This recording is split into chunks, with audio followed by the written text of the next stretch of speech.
ஒவ்வொரு ஆண்டும் ஏப்ரல் 1 வந்தாலே நமக்கு ஏப்ரல் ஃபூல் தான் நினைவுக்கு வரும். ஆனால் அதே நாளில்தான் இந்தியாவின் ஒட்டுமொத்த பொருளாதாரமும் ஒரு புதிய கணக்கை தொடங்குகிறது. உலகமே ஜனவரியை பின்பற்றும் போது இந்தியா மட்டும் ஏன் ஏப்ரலை பிடித்து கொண்டிருக்கிறது என்ற கேள்வி உங்களுக்குள் என்றாவது எழுந்ததுண்டா?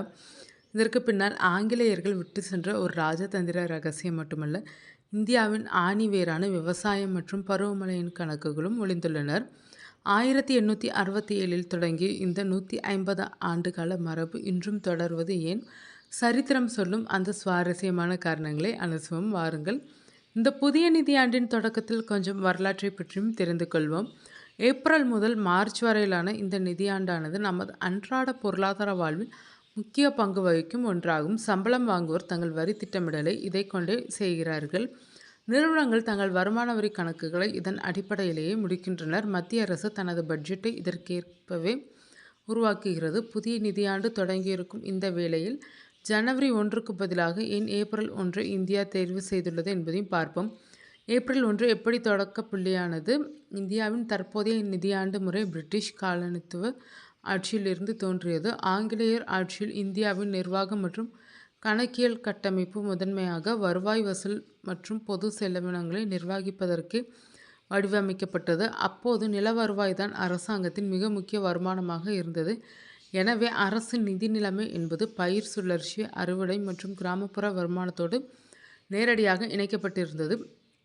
வரலாற்று ரீதியாக பார்க்கும்போது இந்திய பொருளாதாரம் விவசாயத்தையே பெரிதும் சார்ந்து இருந்துள்ளது. ஜூன் முதல் செப்டம்பர் வரை நீடிக்கும் பருவமழை காலத்தில் ஜூன் ஜூலையில் விதைப்பு நடைபெறுகிறது. அக்டோபர் முதல் மார்ச் வரையிலான காலத்தில் அறுவடை நடக்கிறது. மார்ச் இறுதியில் அறுவடை முடிவது நிதியாண்டு முடிவோடு சரியாக பொருந்துகிறது. இதன் மூலம் அரசுக்கு தேவையான நிதியும் கிடைத்து விடுகிறது. இதை வைத்து அடுத்த நிதியாண்டுக்கான நிதி நிலையை திட்டமிட அரசுக்கு உதவுகிறது. இதனால் புதிய கணக்கு சுழற்சியை தொடங்க ஏப்ரல் 1 மிகவும் வசதியான காலமாக இருந்தது. பிரிட்டனும் அப்படித்தான். பிரிட்டனும் ஏப்ரல் மாதத்திலே தனது வரி மற்றும் கணக்கியல் சுழற்சியை கொண்டிருந்தது. அந்த நிர்வாக நடைமுறை அப்படியே இந்தியாவிற்கும் கொண்டு வரப்பட்டு காலப்போக்கில் அரசாங்க பதிவேடுகள் மற்றும் பட்ஜெட் திட்டமிடலில் நிலை பெற்றுவிட்டது. மேலும் ஏப்ரல் மார்ச் சுழற்சியானது ஐசாக்கி அல்லது இந்து சந்திர நாட்காட்டியின் படி புத்தாண்டு பிறக்கும் காலத்தோடும் ஒத்துப்போகிறது. பல இந்திய மாநிலங்களின் பாரம்பரிய புத்தாண்டு இந்த நேரத்திலேயே தொடங்குகிறது. சுதந்திரத்திற்கு பிறகும் ஏன் இது தொடர்கிறது? இந்தியா 1947க்கு பிறகும் இந்த முறையில் மாற்றவில்லை. ஏனெனில் சுதந்திரத்திற்கு பிறகும் இந்தியா விவசாயத்தையே பெரிதும் நம்பியிருந்தது. பருவமழையின் தாக்கம், உணவு விநியோகம், பணவீக்கம் மற்றும் அரசின் திட்டமிடலில் நேரடி பங்கு வகித்தது. இந்த சூழலில்தான் மத்திய பட்ஜெட் ஏப்ரல் 1 தொடங்கும் விதமாக தயாரிக்கப்படுகிறது. 2017 முதல் பட்ஜெட் தாக்கல் பிப்ரவரி 1க்கு மாற்றப்பட்டது.